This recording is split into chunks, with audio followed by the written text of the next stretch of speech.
Should I do it now? Do it. Okay, my name is Jamila. Do I need to do my second name as well? I'm not 30, I'm 29. Right, Is it recording? Whew, I talk a lot, so this is funny. Right, my name is Jamila.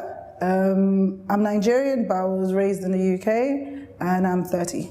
I was raised a Christian, and I got to a point in my life where I was looking for a new direction. Religions, to me, just felt like someone is telling you what to do.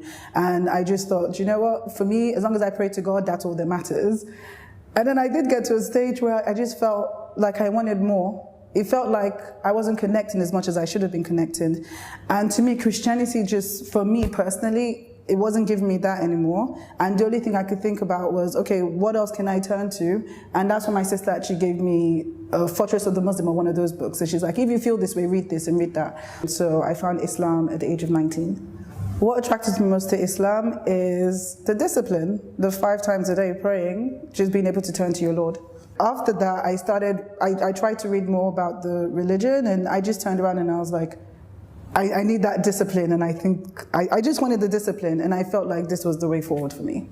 There were certain things in Christianity that I would have to, would I say not believe anymore, or say, you know, I don't believe this anymore, i.e. that Jesus is the Son of God. But you know, for me, I think that was the hardest thing. So funnily enough, it actually took me about, I think probably about 2 weeks after I made up my mind I wanted to become a Muslim, but it took me 2 weeks to actually say to actually make that decision and say the Shahada, because I wasn't, or to, you know, to say I wanted to become a Muslim, because I wasn't prepared to give that up. When I first became a Muslim, I was still in the UK and I just started uni, and I was blessed enough to, in the university I went to, you know, I had some Muslim sisters there, so there was a prayer room, so I used to go there. I didn't know anything, but they were so welcoming to me, and they were willing to help me because I knew nothing.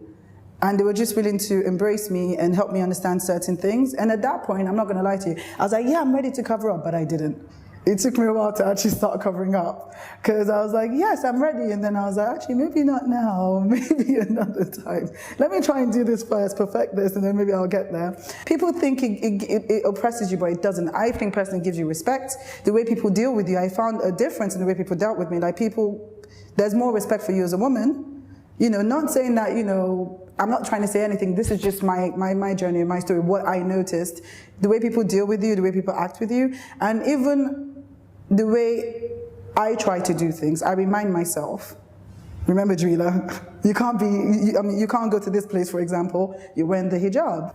People that knew me back then and they know me now, they tell me things and I'm like, oh, wow, I guess I've changed a lot in terms of how I deal with things, in terms of how I deal with people.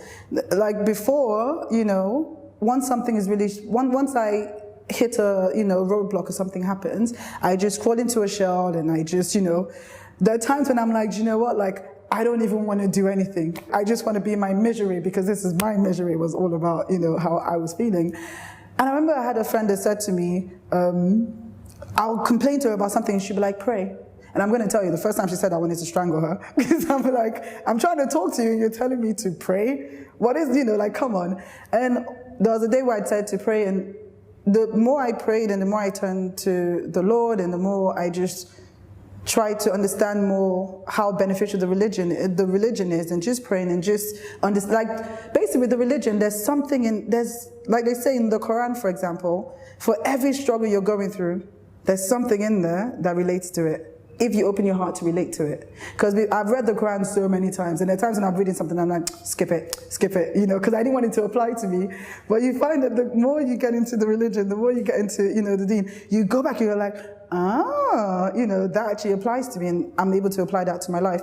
So for me, I think what the benefits for me is that whenever something happens now, I'm able to, my first point of contact is to turn to Allah. I'm not going to lie, I'm a human being, sometimes I still complain. my first point of action is to complain and go, shout, and I calm down. I'm like, hang on a minute, and then I go and I pray, and I feel better. And I've been in situations where, honestly, I kid you not, and I say this to people and they think I'm joking, where it seemed like there was no other way to turn. I didn't know what I was going to do. Like, I literally was like, there's nothing I can do. But instead of moaning, as I would do usually, I'll go and pray. I'll go to my mat and I'll pray. And like, subhanAllah, the way things would turn around, even I'm shocked. And even my friends, they're like, Jamila, hang on, how did that happen? Honestly, like, there are things that have happened, I swear to you, like, I kid you not. And people don't get it, and they're like, and the more this happens, I'm like, I'm doing something right here.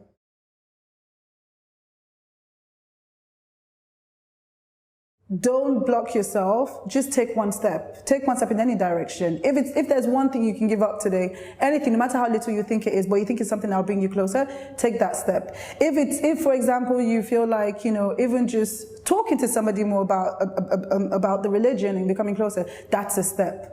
Even just listening to me right now, you're taking a step. So don't give up on that step, because we're all on this journey and we can all help each other be better at this. Trust me, we're all on the journey together.